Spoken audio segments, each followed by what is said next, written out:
লিল্লাহি তাকবীর। প্রিয় ভাই সব, আপনারা যারা এখনো দাঁড়িয়ে আছেন বসে যান এবং এলোমেলো না হয়ে শান্তশিষ্ট হয়ে বসে যান। হুজুর ইনশাআল্লাহ অল্পক্ষণের ভিতরে আলোচনা শুরু করবেন। এলোমেলো করবেন না, ভেঙে যাবে। পিছিয়ে বসেন। লিল্লাহি তাকবীর। আমাদের অধীর আগ্রহ প্রতীক্ষার প্রহর ভেঙে আমাদের মাঝে আসিফ হুজুর উপস্থিত হয়েছে। প্রিয় ভাই সব, একটি কথা আছে যে প্রিয় ভাই সব, চাপাচাপি করবেন না, ব্যথা পাবেন, বসে যান। মুসা আলাইহিস সালাম আগুন আনতে গিয়ে নবুয়ত পেয়েছে। আগুন আনতে গিয়ে মুসা আলাইহিস সালাম নবুয়ত পেয়েছে।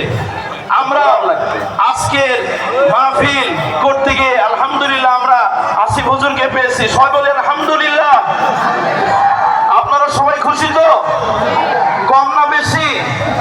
আল্লাহ তাআলা আজকের মাহফিলকে কবুল করে নিক, বলে আমিন। প্রিয় ভাই সব, this is the very kind of Allah. এটা আল্লাহ তাআলার এক অশেষ কৃপা। আমি বলবো প্রিয় ভাই সব, দেখেন সবাই এদিকে বসুন, ব্যথা পাবেন না। যুবক ভাইরা, ভলান্টিয়ার ভাইরা বসিয়ে দিন, বসিয়ে দিন। শান্ত শিষ্ট হন।